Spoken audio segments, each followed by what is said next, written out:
नमस्कार, KP news 24/7 में आपका स्वागत है। मैं हूं अश्विनी आपके साथ। चलिए एक नजर डालते हैं आज की अहम सुर्खियों पर। औराद में 141 दिव्यांगजनों को सुविधाओं का किया गया वितरण। दिव्यांगों को परेशानी हुई तो छोड़ेंगे नहीं, बोले औराद के विधायक प्रभु चौहान। कर्नाटक हाईकोर्ट द्वारा राज्यपाल के आदेश के खिलाफ याचिका खारिज करने के बाद बीजेपी ने सीएम सिद्धरामैया का मांगा इस्तीफा। हाईकोर्ट के फैसले पर कर्नाटक के डिप्टी सीएम शिव कुमार ने कहा, सिद्धरामैया के इस्तीफे का कोई सवाल ही नहीं। तिरुपति लड्डू में अब तंबाकू, श्रद्धालुओं के दावे के बाद मचा हड़कंप। हरियाणा की सियासत में छाया बिना खर्ची बिना पर्ची का मुद्दा, कांग्रेस पर हमलावर हुई भाजपा। यूपी में खाने पीने की दुकानों पर लिखना होगा नाम, सीसीटीवी, मास्क भी जरूरी, जाने नई गाइडलाइंस।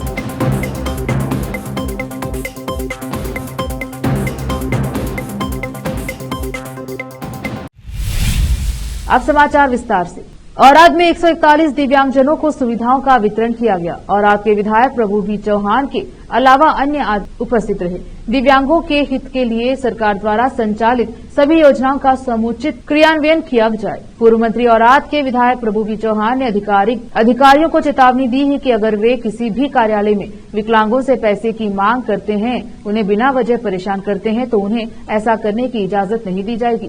वह 23 सितंबर को औराद बी में विधायक कार्यालय परिसर में आयोजित विकलांगों के लिए केंद्र सरकार की DIP योजना के तहत विकलांग लाभार्थियों को उपकरण वितरण के लिए एक सामाजिक आधारित शिविर में बोल रहे थे। उन्होंने कहा कि प्रधानमंत्री नरेंद्र मोदी के नेतृत्व में दिव्यांगों को लाभ पहुंचाने के लिए कई योजनाएं चल रही हैं। उन्होंने कहा कि औराद बी विधानसभा क्षेत्र में दिव्यांगों के हित में करीब 1 करोड़ के उपकरण बांटे जा रहे हैं। विकलांग लोगों को दिव्यांगेरा इसीलिए कहा जाता है क्योंकि वे भी अन्य लोगों की तरह आत्मसम्मान और सम्मान के साथ जी। उनकी पढ़ाई को सुविधाजनक बनाने के लिए छात्रवृत्ति, पेंशन योजना, उच्च शिक्षा के लिए सहायता, प्रतिभाशाली छात्रों के लिए प्रोत्साहन, बात करने वाले लैपटॉप का वितरण, उपकरण का वितरण, रियायती बस पास, मुफ्त रेलवे पास, ब्रेल किट वितरण, बच्चों की देखभाल जैसी दर्जनों योजनाएं मौजूद हैं। भत्ता उन्होंने कहा कि उन्हें इनका लाभ उठाना चाहिए। दिव्यांगों की सुविधा के लिए तालुका केंद्र में एक कार्यालय उपलब्ध कराया गया है। काम को और बेहतर ढंग से करने के लिए टेबल, कंप्यूटर और अन्य आवश्यक उपकरण उपलब्ध कराने के अनुरोध पर विधायकों ने जवाब दिया, मैंने कार्यालय दे दिए हैं, मैं आवश्यक उपकरण उपलब्ध कराऊंगा। कार्यक्रम में 141 लाभार्थियों को ट्राईसाइकिल, व्हीलचेयर, बैसाखी, बैटरी चालित साइकिल, ब्लाइंड स्टिक, कृत्रिम पैर, कृत्रिम हाथ, ब्लाइंड मोबाइल फोन सहित विभिन्न उपकरण वितरित किए गए। इस अवसर पर औराद बी के APMC अध्यक्ष धोंडीबा नरोटे, औराद बी के तालुका पंचायत कार्यकारी अधिकारी बीरेंद्र सिंह ठाकुर, शिव कुमार घाटे, पट्टन पंचायत प्रमुख, मुख्य अधिकारी स्वामीदास, MRW बसवराज देशमुख और अन्य उपस्थित रहे। चन्ना बसवा पाटिल ने सुनाया और धन्यवाद दिया। औराद से संवाददाता अलीम पाशा की रिपोर्ट। सीएम सिद्धरामैया के खिलाफ मुकदमा चलाने की मंजूरी देने के राज्यपाल थावरचंद गहलोत के फैसले को बरकरार रखने वाले कर्नाटक उच्च न्यायालय के फैसले को सच्चाई की जीत बताते हुए विपक्ष के नेता आर अशोक ने मंगलवार को मुख्यमंत्री का इस्तीफा मांगा। राज्यपाल ने पहले मैसूर शहरी विकास प्राधिकरण मूडा में साइटों के आवंटन में कथित अनियमितताओं को लेकर मुख्यमंत्री के खिलाफ मुकदमा चलाने की मंजूरी दी थी। एक्स को संबोधित करते हुए LOP ने कहा कि जब से राज्यपाल ने मुकदमा चलाने की मंजूरी दी है, मुख्यमंत्री, उनके मंत्री परिषद और अन्य कांग्रेस विधायक पूर्व पर हमला कर रहे हैं। सीएम को राज्यपाल पर हमला करना बंद करना चाहिए, नैतिक जिम्मेदारी लेनी चाहिए। और भाजपा के प्रदेश अध्यक्ष BY विजेंद्र ने भी सीएम के लिए प्रतिकूल घटनाक्रम की पृष्ठभूमि में तुरंत उन पर हमला बोला। कर्नाटक के उप मुख्यमंत्री DK शिव कुमार ने मंगलवार को कहा कि उच्च न्यायालय द्वारा उनके खिलाफ जांच के लिए राज्यपाल थावरचंद गहलोत की मंजूरी को चुनौती देने वाली उनकी याचिका को खारिज करने पर मुख्यमंत्री सिद्धरामैया के इस्तीफा देने का कोई सवाल ही नहीं है। उन्होंने आरोप लगाया कि मुख्यमंत्री के खिलाफ एक बड़ी साजिश थी, क्योंकि उन्होंने इस बात पर जोर दिया कि मुख्यमंत्री ने इस मामले में कुछ भी गलत नहीं किया है और वह बेदाग सामने आएंगे। उच्च न्यायालय के आदेश पर भाजपा द्वारा मुख्यमंत्री के इस्तीफे की मांग के बारे में पूछे जाने पर शिव कुमार ने कहा, इसमें कोई सवाल नहीं है, मुख्यमंत्री ने कुछ भी गलत नहीं किया है, वह किसी घोटाले में शामिल नहीं है। यह सभी विरोधियों के खिलाफ भाजपा की एक राजनीतिक साजिश है। शिव कुमार, जो राज्य कांग्रेस अध्यक्ष भी हैं, ने कहा कि वह और उनकी पार्टी मुख्यमंत्री के समर्थन में खड़े हैं, जो पार्टी और राज्य के लिए अच्छा काम कर रहे हैं। तिरुपति प्रसाद में मिलावट को लेकर बवाल मचा है। इन सबके बीच एक श्रद्धालु ने चौंकाने वाला दावा किया है। श्रद्धालु ने दावा किया है कि उसे प्रसाद में मिले लड्डू में एक पुड़िया निकली जिसमें तंबाकू था। श्रद्धालु का ये दावा ऐसे वक्त पर सामने आया है, जब तिरुपति में प्रसाद के तौर पर मिलने वाले लड्डुओं में जानवरों की चर्बी मिलाने के आरोपों पर घमासान मचा हुआ है। हालांकि तिरुमला तिरुपति देवस्थान टीटीडी ने आरोपों का खंडन करते हुए कहा कि यह दावा निंदनीय है कि तिरुपति लड्डू में तंबाकू होता है। दरअसल खम्मम जिले के रहने वाले डोंतु पद्मावती ने दावा किया था कि वे 19 सितंबर को तिरुपति मंदिर दर्शन के लिए निकली थी। इस दौरान उन्हें प्रसाद वाले लड्डू में तंबाकू मिला। मीडिया की रिपोर्ट के अनुसार पद्मावती ने कहा, वे जैसे ही अपने पड़ोस में लड्डू बांटने वाली थी, उन्हें एक छोटे कागज में तंबाकू लिपटा हुआ मिला। यह देखकर वे डर गई। उन्होंने आगे कहा, प्रसादम को पवित्र माना जाता है और इस तरह का तंबाकू पाया जाना दिल दहला देने वाला है। रुकते हैं छोटे से ब्रेक के लिए, जल्द लौटेंगे ब्रेक के बाद। कील मुहासों के दाग, मस्सा, बालों का झड़ना, गंजापन, चेहरे पर अनचाहे बालों से परेशान लोगों के लिए खुशखबरी। अब इन सभी प्रकार की समस्याओं को दूर करने के लिए शहर बीदर में खुल गया है Biyani skin and hair clinic, cosmetic and laser centre, जहां पर त्वचा, बालों एवं चेहरे पर दाग धब्बे, शरीर में खुजली, नाखूनों से संबंधित बीमारी के अलावा और भी कई बीमारियों का इलाज किया जाता है। इसके अलावा बीदर में पहली बार यहां पर अनचाहे बालों को निकालने के लिए लेजर ट्रीटमेंट अवेलेबल है। अपने खोए हुए बालों के लिए पीआरपी और जीएफसी थेरेपी अवेलेबल है। यहां पर लेजर द्वारा टैटू भी रिमूव किया जाता है और मस्से भी निकाले जाते हैं। Doctor Vinay Kumar Biyani MBBS MD, consultant dermatologist, cosmetologist and trichologist की निगरानी में चलाए जाने वाले स्किन एंड हेयर क्लिनिक में आकर अपनी बीमारियों और समस्याओं को दूर कीजिए और इस क्लिनिक के इलाज से फायदा उठाइए। आज ही चले आइए। यहाँ पर बीदर के अलावा महाराष्ट्र और तेलंगाना से भी पेशेंट आकर लाभ उठा रहे हैं। पहले पीआरपी थेरेपी और लेजर ट्रीटमेंट के लिए लोग हैदराबाद जाते थे। अब यह सब चीजें यहीं बीदर में उपलब्ध है। नई कमान के पास बस स्टॉप के सामने बिल्डिंग में हमारा क्लिनिक है। चले आइए Biyani skin and hair clinic, cosmetic and laser centre. Timing सुबह 11 बजे से 9 बजे तक, 11 to 9 PM। अपॉइंटमेंट के लिए इस नंबर पर संपर्क कीजिए 9243573333। ब्रेक के बाद स्वागत है आपका, देखते हैं समाचार।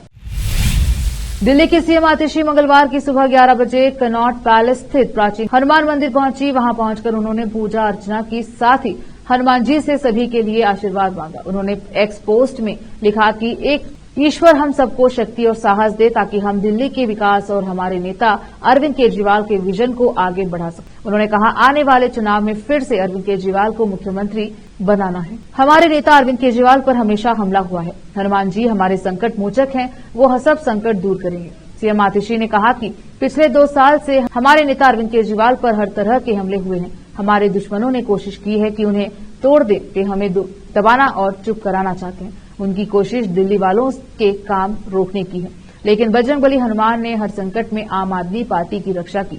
उन्होंने दिल्ली सरकार और राष्ट्रीय राजधानी में रहने वालों की रक्षा की। हरियाणा में सरकारी नौकरियों में भर्ती बड़ा चुनावी मुद्दा बना हुआ है। बिना खर्ची बिना पर्ची के मामले में बीजेपी और कांग्रेस के बीच जमकर आरोप प्रत्यारोप चल रहा है।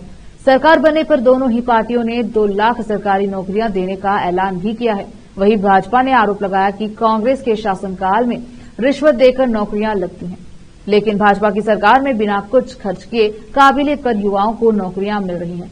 सोनीपत के गन्नौर विधानसभा से कांग्रेस उम्मीदवार कुलदीप शर्मा ने हाल ही में अपनी एक सभा के दौरान विवादास्पद बयान दिया। जब हमारी सरकार थी तब भी हमने भर्ती किया था, लेकिन इस बार आपके गांव का कोटा 20 से 25% तक बढ़ाएंगे। कुलदीप शर्मा हुड्डा सरकार में स्पीकर रह चुके हैं। उनका ये बयान सोशल मीडिया पर जमकर वायरल हो रहा है।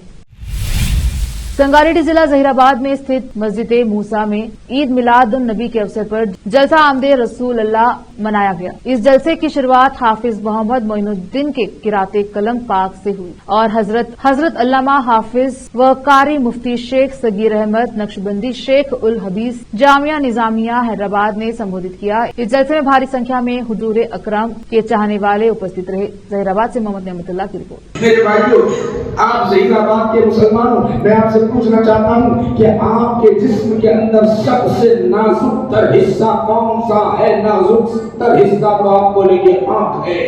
क्यों? आपकी हिफाजत के लिए अल्लाह सुब्हानहु व तआला ने पलकों को बना दिया। एक दिन का भी अगर आंख में चला जाए तो इंसान बेचैन होता है। है, सारी शब सारी रात जाग कर काटता है जब तक वो दिन का न निकाला जाए। आओ कतादा बिन नौमान की कैफियत ये है कि आने वाला तीर, मुश्रिकों की जानिब से आने वाला तीर वो देखते जा रहे हैं। उत्तर प्रदेश जनपद कुशीनगर जिले के थाना तमकुहीराज क्षेत्र में एक जाली नोट के कारोबारियों के गैंग का पुलिस ने पर्दाफाश किया, जिसमें थाना तमकुहीराज प्रभारी टीम, थाना तरियासुजान प्रभारी टीम, प्रभारी निरीक्षक साइबर थाना टीम, थाना सेवरही टीम की मदद से आज जनपद के पुलिस अधीक्षक संतोष कुमार मिश्रा ने मामले का पर्दाफाश किया, जिसमें 10 आरोपियों को पुलिस ने गिरफ्तार कर जेल भेज दिया। वहीं इनके कब्जे से भारतीय मुद्रा 1,10,000, नेपाली मुद्रा 3,000 व 3 देसी सुतली बम के 7 आरोपियों को गिरफ्तार किया गया है। वहीं पुलिस की कार्यवाही के बाद आरोपी हाथ जोड़कर बोले, अब नहीं होगी गलती, अब नहीं करेंगे धंधा, जो देखने वाला आज का दृश्य था। दरअसल कुशीनगर जिले के पुलिस अधीक्षक संतोष कुमार मिश्रा व अपर पुलिस अधीक्षक रितेश कुमार सिंह ने निर्देश पर वर सीओ तमकुहीराज जितेंद्र सिंह कालरा के नेतृत्व में अपराध एवं अपराधियों के विरुद्ध चलाए जा रहे अभियान के क्रम में जनपद के पुलिस को एक बड़ी सफलता हाथ लगी, जिसमें जाली नोटों के कारोबारियों के साथ साथ पुलिस ने जाली नोटों का जखीरा पकड़ते हुए विदेशी मुद्रा भी आरोपियों के पास से बरामद हुआ। वहीं नाजायज असलाहा, कारतूस, देशी बम भी बरामद किए गए। वहीं मामले का खुलासा करने में मदद करने वाली टीम को पुलिस अधीक्षक ने पुरस्कृत किया। बाकी इस मामले में पुलिस को और छानबीन करने का दिशा निर्देश दिया गया। गोरखपुर से विकास कुमार भारद्वाज की रिपोर्ट। रुकते हैं एक और छोटे से ब्रेक के लिए, जल्द लौटेंगे ब्रेक के बाद।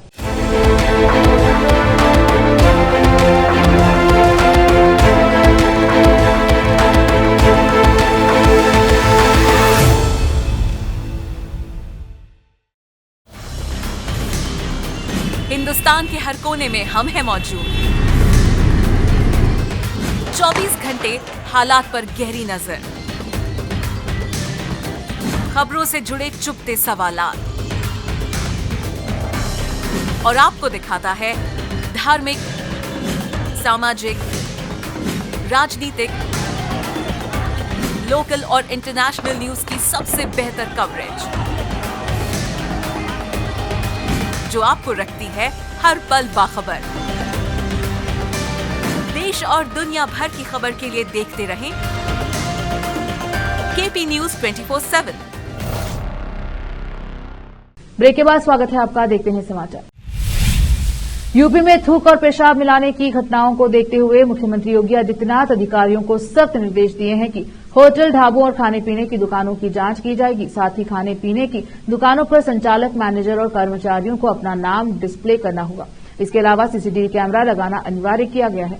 उत्तर प्रदेश मुख्यमंत्री योगी आदित्यनाथ ने खान पान की वस्तुओं में मिलावट करने वालों के खिलाफ सख्त कार्यवाही के निर्देश दिए हैं। एक उच्च स्तरीय बैठक में मुख्यमंत्री ने प्रदेश के सभी होटलों, ढाबों, रेस्टोरेंट आदि संबंधित प्रतिष्ठानों की गहन जांच के निर्देश दिए हैं।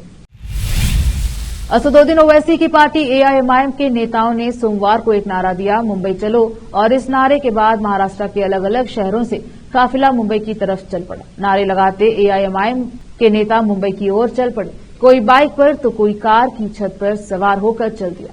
वीडियो जारी किए जाने लगे। पार्टी के नेता इम्तियाज जलील ने इस मार्च को लीड कर रहे थे। इधर सड़कों पर इम्तियाज जलील के वीडियो वायरल करवाए गए, तो वहीं मुंबई में मौजूद वारिस पठान ने मोर्चा खोल रखा था। रैली के मुंबई पहुंचने के बाद सड़कों पर काफी भीड़ देखी गई और कई इलाकों में जाम तक लग गया। असदुद्दीन ओवैसी की अगुवाई वाली एआईएमआईएम के नेता रामगिरी महाराज और बीजेपी नेता नीतीश राणे के मुसलमानों को निशाना बनाने वाली कथित टिप्पणियों को लेकर भड़के, जिसमें वह अपने ठेले पर रखे प्लास्टिक के थैले में पेशाब करता हुआ और फिर बिना हाथ धोए फल बेचता नजर आ रहा है। इस वीडियो ने लोगों में आक्रोश पैदा कर दिया है और पुलिस ने उस व्यक्ति के खिलाफ एफआईआर दर्ज कर ली है। वीडियो में फल विक्रेता की हरकत को कैद किया गया है, जिसके बाद में पहचान 20 वर्षीय अली खान के रूप में हुई है। फुटेज में खान को एक थैले में पेशाब करते हुए और बिना किसी तरह की सफाई के अपना काम फिर से शुरू करते हुए दिखाया गया है। खान डोंबिवली के नीलजे गांव के इलाके में फल बेचने का व्यवसाय चलाता है। इस घटना के डोंबिवली के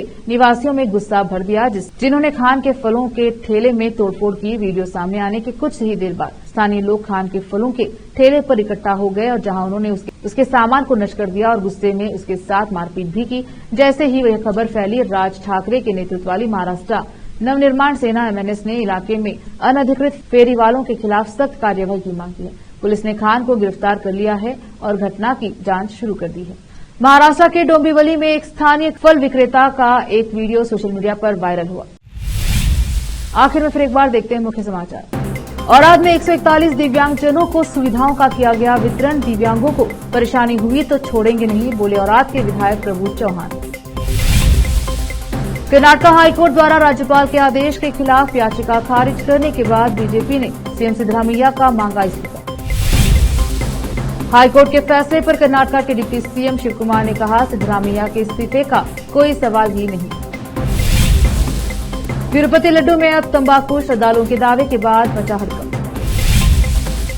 हरियाणा की सियासत में छाया बिना खर्ची बिना पर्ची का मुद्दा, कांग्रेस पर हमलावर हुई भाजपा।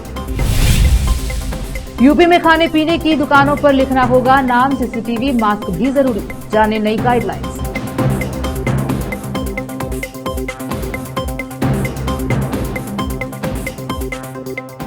केपी न्यूज के बुलेटिन में अब तक के लिए इतना ही। देखते रहिए केपी न्यूज 24/7। धन्यवाद।